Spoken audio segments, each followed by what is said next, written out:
গ্রাম বাংলার ঐতিহ্যবাহী বড়ই আর খেজুরের গুড় দিয়ে রেসিপি শেয়ার করব। আমার মায়ের রেসিপি, খেতে অসাধারণ লাগবে। এভাবে কাঁচের জারে ভরে সংরক্ষণ করে রেখে দিতে পারবেন 1 বছরের মতো। 1 কেজি বড়ই নিয়েছি। বড়ইগুলো আমি বুটা ছাড়িয়ে নিব, পোকা আছে কিনা দেখে নিব। 2-3 বার করে পরিষ্কার করে বুটা ছাড়িয়ে ধুয়ে পরিষ্কার করে সিদ্ধ করতে বসিয়ে দিয়েছি। 5 মিনিট আমি সিদ্ধ করে নিব, যেন টক পানিটা চলে যায়। যখন বড়ই সিদ্ধ হয়ে যাবে, বড়িগুলো উঠিয়ে নিব। এবার পাত্রের মধ্যে পানি দিয়ে দিচ্ছি, 3 কাপ পানি। আর খেজুর গুড় দিয়ে শিরা করে নিব। খেজুর গুড় দিয়ে দিচ্ছি, মিষ্টি হওয়ার মতো পছন্দ মতো আপনারা আন্দাজ বুঝে দিবেন।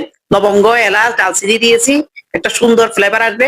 আধা চা চামচ লবণ দিয়েছি। শিরা যখন হয়ে যাবে, বড়িগুলো আমি দিয়ে দিচ্ছি। আরো 10 মিনিট রস ঢোকার মতো রান্না করে নিব। যখন রান্না হয়ে যাবে, বড়িগুলো নামিয়ে ঠান্ডা করে নিব। বড়িগুলো ঠান্ডা করে নিয়েছি, দেখুন রসে টইটম্বুর হয়ে গেছে। এভাবে বড়ই মাখা রান্না করলে বাড়িতে সবাই পছন্দ করে। ভাত দিয়ে, গরুর দুধ দিয়ে এই বড়ই মাখা খেতে দারুণ লাগবে। মেহমান আসলে ঝটপট এভাবে দিতে পারবেন, সবাই খুব পছন্দ করবে। এভাবে খুব সহজে আপনারা রান্না করে নিবেন। আশা করি আপনাদেরও ভালো লাগবে। সবাই ভালো থাকবেন। আল্লাহ হাফেজ।